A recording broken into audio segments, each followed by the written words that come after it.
sementara ingat baik-baik, berani anak saya tidak diurus, saya akan tutup bukan di Indonesia, sampai dunia saya tutup. Tanda mulut saya, ya, jangan main-main. Ayah Pradeluki Namo meluapkan emosinya di luar ruang sidang. Ia kecewa atas kesaksian anggota Provos Pratu Petrus Canisius Mahe yang saat kejadian tidak mengambil tindakan untuk menghentikan penganiayaan yang dialami anaknya. Semua dan apapun, saksi sebelum bersaksi mereka disumpah, lu akan dapat karma, aturan lu menang, tapi lu akan karma. Ingat baik, anak saya sudah mati. Kerjaan Provos kok cuma duduk diam. Terkait hal yang memicu amarah ayah Pradeluki, anggota Provos Pratu Petrus Canisius Mahe yang dihadirkan sebagai saksi bilang, salah satu terdakwa, Pratu Abner Yadarsan, memukul Pradeluki. Saksi juga melihat terdakwa Letu Ahmad Faisal tidak menghentikan tindak kekerasan pada Pradeluki.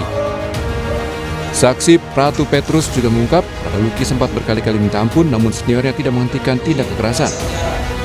Tapi keterangan saksi dibantah salah satu terdakwa yang bilang ada sejumlah ketidaksesuaian.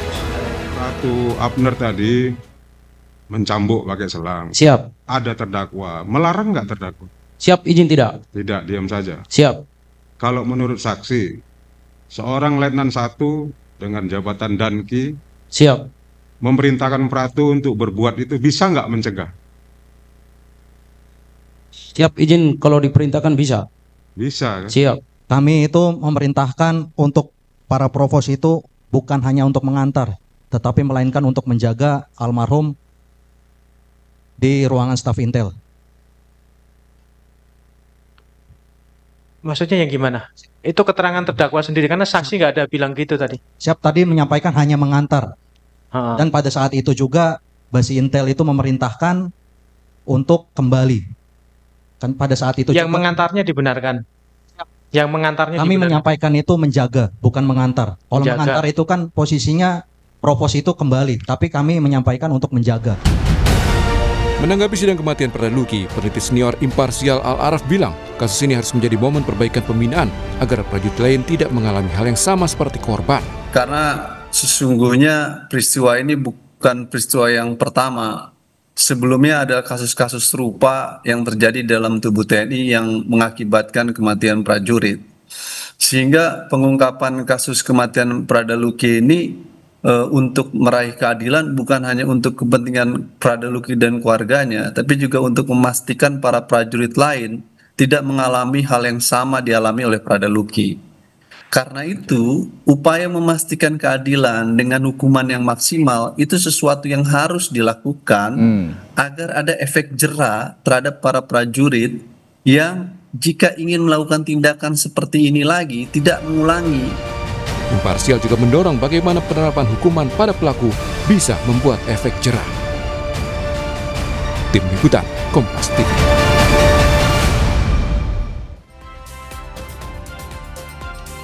Sejumlah pihak mendorong kasus kematian Pradeluki harus menjadi momen agar prajurit TNI lain tidak mengalami hal yang sama dan pelaku harus dibuat jera.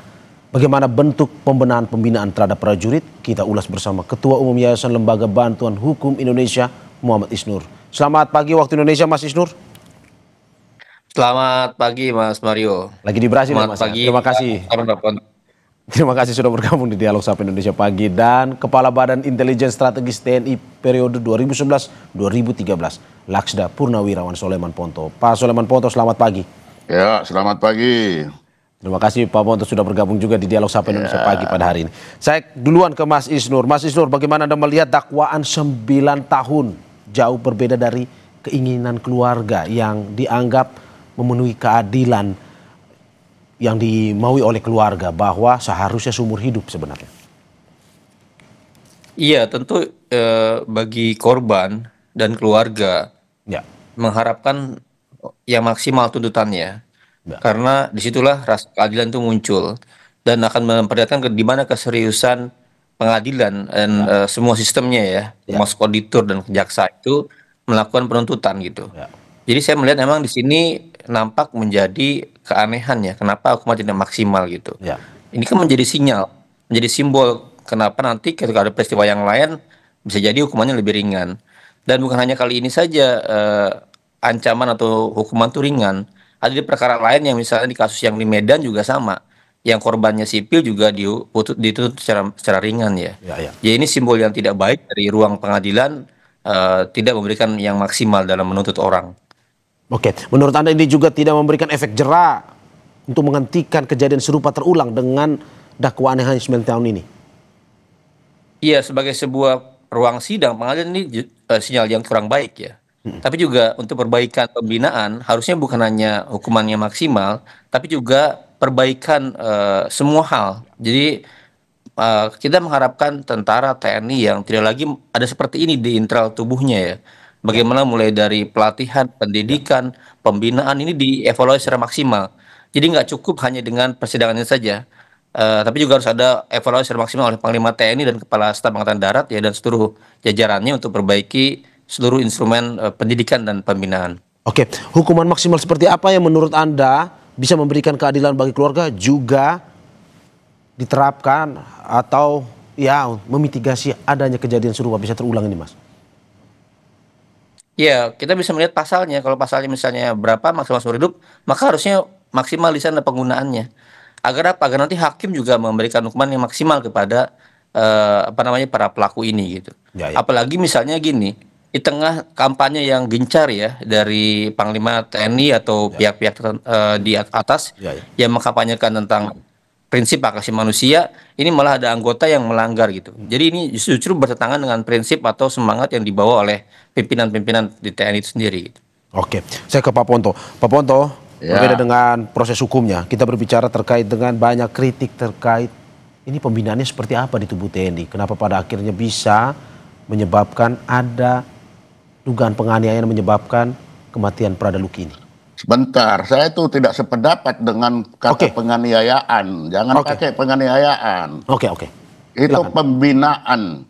Dan Anda masih menegaskan ini adalah sebuah pembinaan? Ini adalah pembinaan. Walaupun sudah ada jatuh korban, Pak Ponto? Ya, sebentar. Kita jangan lihat sekarang. Tentara ini lahir dari zaman Belanda. Pasal 131 ayat 3 KUHPM itu mengatur tindakan kekerasan oleh atasan terhadap bawahan yang mengakibatkan bawahan mati 9 tahun. Itu seperti yang dituntut sekarang. Jadi maksimum tindakan atasan terhadap bawahan yang mengakibatkan mati itu 9 tahun. Itu KUHPM. Jadi jangan disamakan dengan kehidupan sipil. Tentara ini bukan satpam. Ingat. Bukan hansip, ingat. Tentara berhadapan dengan tindakan yang sama seperti pembinaan itu. Lah, kalau baru dibina seperti itu, dia sudah teriak-teriak minta ampun. Lah, kalau kamu gini aja udah minta ampun. Lah, kalau ditekan musuh, ditanya, di mana posisi kawan-kawan kamu? Di situ, Pak. Pak Ponto, Anda mau bilang bahwa kasus kematian Prada Luki ini berbeda dengan kematian masyarakat sipil? Maksud Anda seperti itu? Ya beda, sangat berbeda. Oke, Mas Isnur, Anda ingin menanggapi bahwa apa yang dikatakan oleh Pak Ponto ini berbeda loh. Ini TNI, bukan masyarakat sipil. Iya, pertanyaannya apakah tindakan seperti yang dialami oleh Prada Luki adalah pembinaan? Itu kan bukan seperti itu. Itu seperti kalau konteksnya ya, kalau dalam keseharian pendidikan itu bagian dari bullying yang bukan dari tugas-tugas.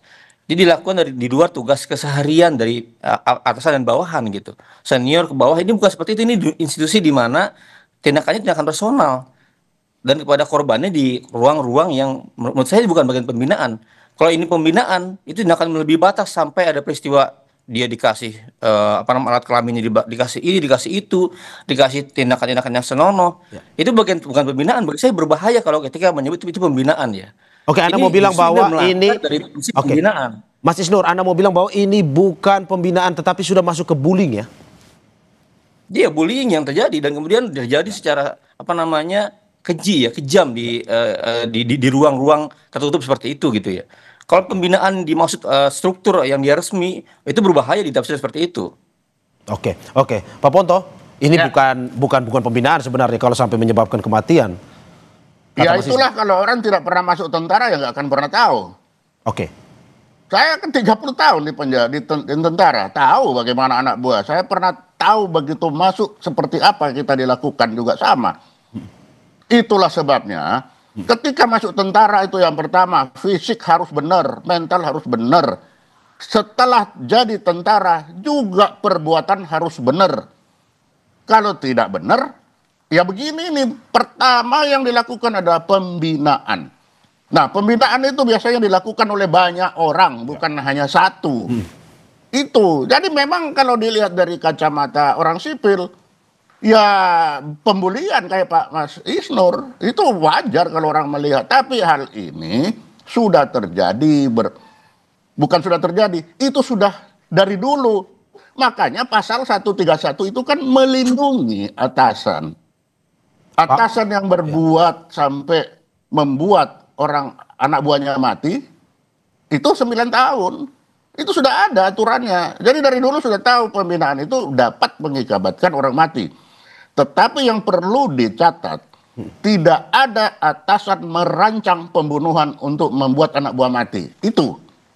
Berarti ini, jadi kalau merancang itu tidak ada. Tapi kalau membuat, mengakibatkan orang mati, iya. Itu. Berarti masih Anda tetap dengan pendapat Anda bahwa ini masih masuk dalam pembinaan dan dibenarkan walaupun ada korban, begitu ya? Oh iya. Ya tentara ya begitu, lebih baik kita korban satu daripada korban satu batalion hanya gara-gara satu orang. Ingat itu prinsip-prinsip tentara. Ya. Memang tentara begitu. Itu. Oke. Kita lebih baik mengorbankan satu orang daripada satu batalion hancur hanya gara-gara satu orang. Itu prinsip tentara.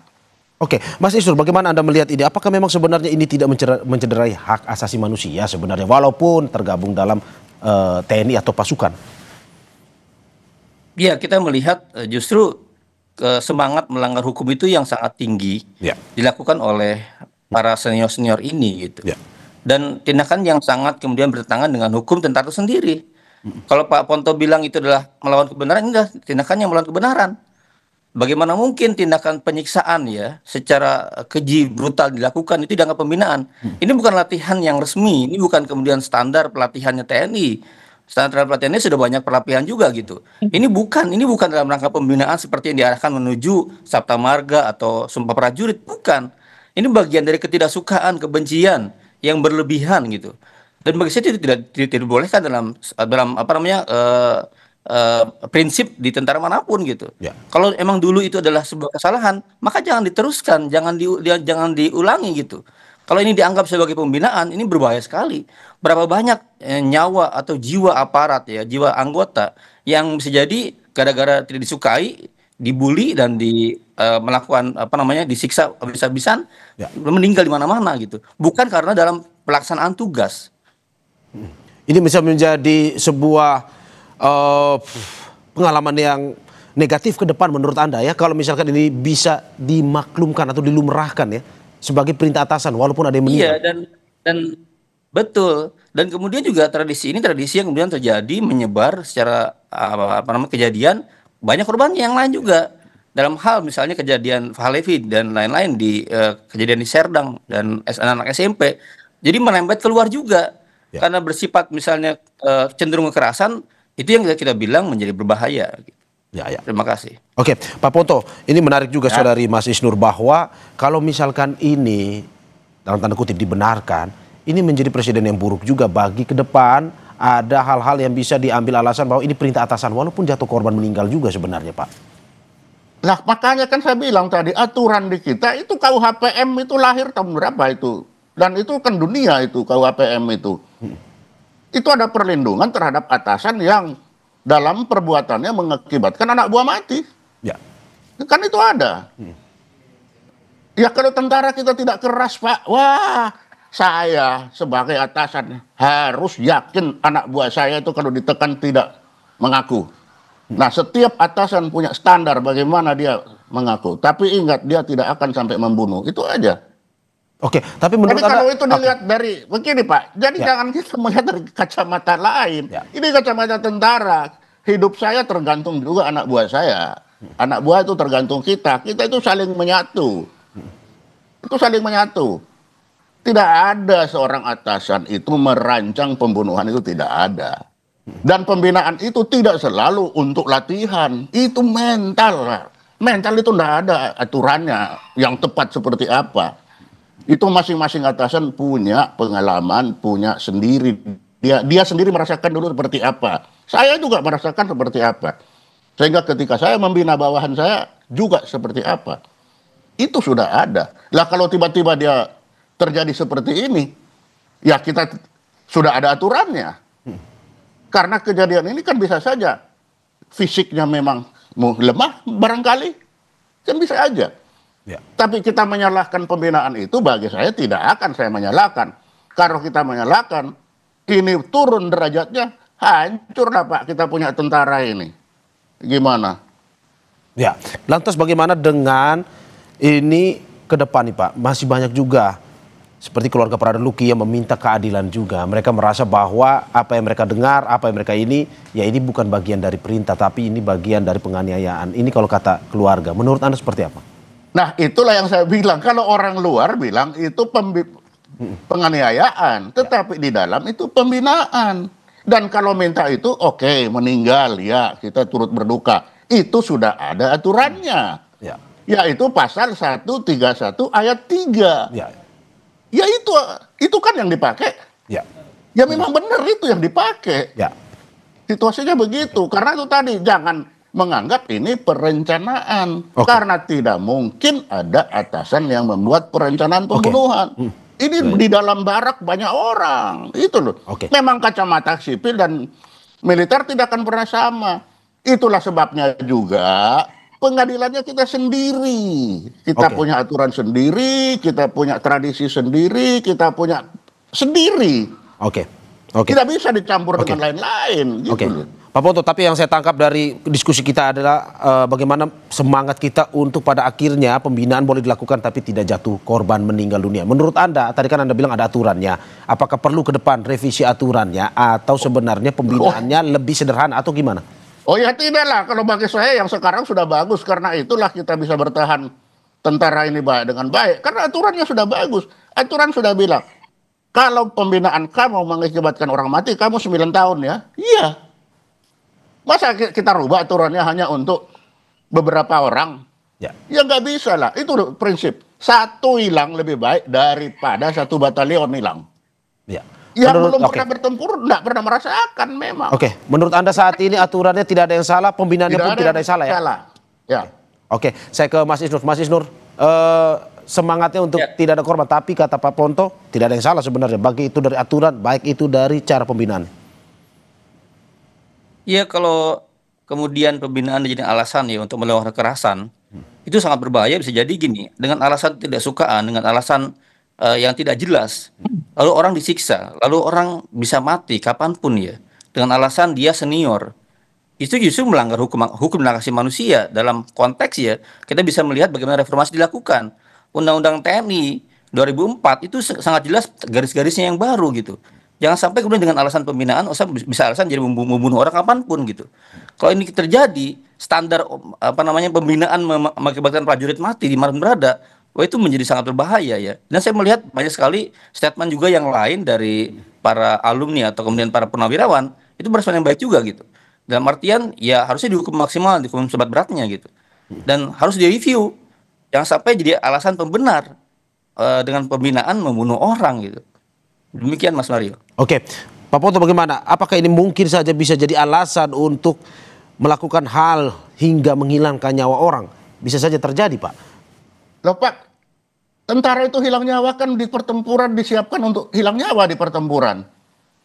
Jadi kita jangan melihat dari sisi yang bukan sisi kacamata lain. Ini kacamata militer, itulah sebabnya tentara itu punya peradilan sendiri, punya aturan sendiri. Karena dia bertempur, dia bekerja di luar kehidupan orang sipil. Tapi itu kan untuk bertempur Pak. Tapi itu kan untuk bertempur, disiapkan untuk bertempur. Lah justru itu persiapan pertempuran lah harus keras Pak. Misalkan, kalau dia dipukulnya, ditempelingi 3-4 kali, dia sudah ngaku. Di mana batalionmu? Di situ. Ya hancurlah 1 batalion. Makanya kita harus yakin anak ini diapain pun, dia tidak akan mengaku. Itu setiap atasan punya standar sendiri. Bagaimana dia bisa meyakinkan anak buahnya ini tahan mentalnya kalau menghadapi tekanan dari asing dari lawan itu untuk bertanya aja posisi kawanmu di mana. Itu aja. Kalau dia jawab langsung, habis satu batalion, Pak. Jadi itu kita punya standar. Tidak bisa orang bilang, standar saya ya standar saya. Untuk apa? Keselamatan saya. Ini kan keselamatan satu, kalau satu batalion kena, satu resimen lagi ke atas kena semua. Ya. Makanya lah pasal sih, kalau orang ditanya maksimal. Pasal 131 itu maksimalnya 9 tahun. Ya kalau orang lihat bahwa ini bisa dijadikan alat pembunuhan, ya silakan saja. Tapi selama ini, ya 1-2 saja yang jatuh korban. Ya dalam latihan jatuh korban 1-2 ya wajar. Oh ini keras kok. Ini memang keras. Jadi jangan dikira tentara itu tempat rekreasi. Hanya untuk seperti masuk satpam, jaga mall. Nggak bisa. Tentara ini berhadapan dengan musuh yang juga kerasnya sama dengan, ya itu tadi itu. Ya. Itu. Ya, ketegasan. Ya. Ketegasan dalam artian ketegasan pendidikan yang kuat, mental dan lain-lain di ruang-ruang pelatihan. Wah, bukan di ruang-ruang enggak, Pak Isnur, senior terhadap junior. Enggak, kalau tentara itu kalau kemudian dengan alasan saya pernah mengalami korban, senior kapanpun melakukan hal kepada junior, ini bukan ruang pembinaan, bukan ruang pendidikan. Dan itu yang menjadi situasi yang tanda kutip ya sangat liar. Kapanpun bisa diklaim bahwa saya adalah bagian dari pembinaan. Senior bisa kapanpun melakukan kekerasan ke junior di ruang-ruang tertutup, di barak, di lain-lain gitu. Ya, di sekolah tentara. Gitu. Malah tidak mencapai tujuan dari niat awal untuk pendidikan. Di ruang-ruang pelatihan, di ruang pendidikan itu wajar mungkin bisa jadi tegas gitu ya. Tapi ini di ruang-ruang tertutup, di ruang-ruang kamar gitu, di ruang-ruang kantor. Ya, itu kan bukan mencapai tujuan awalnya. Oke, Pak Ponto silakan. Tadi, mohon maaf, itu kalau ditinjau dari masyarakat sipil.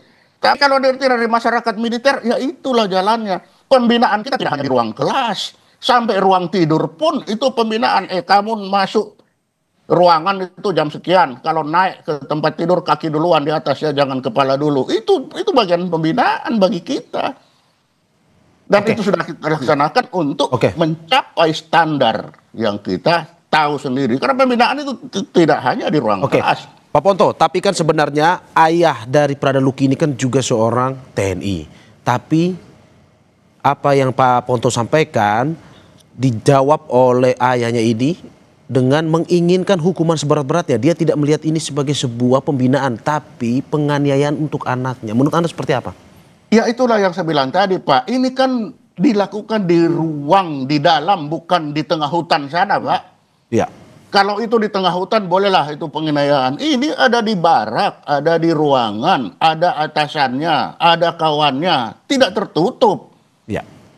Itu semua ada, dan itu kita kalau pembinaannya seperti itu. Kalau penganiayaan sana, di hutan, sana nggak ada orang lihat.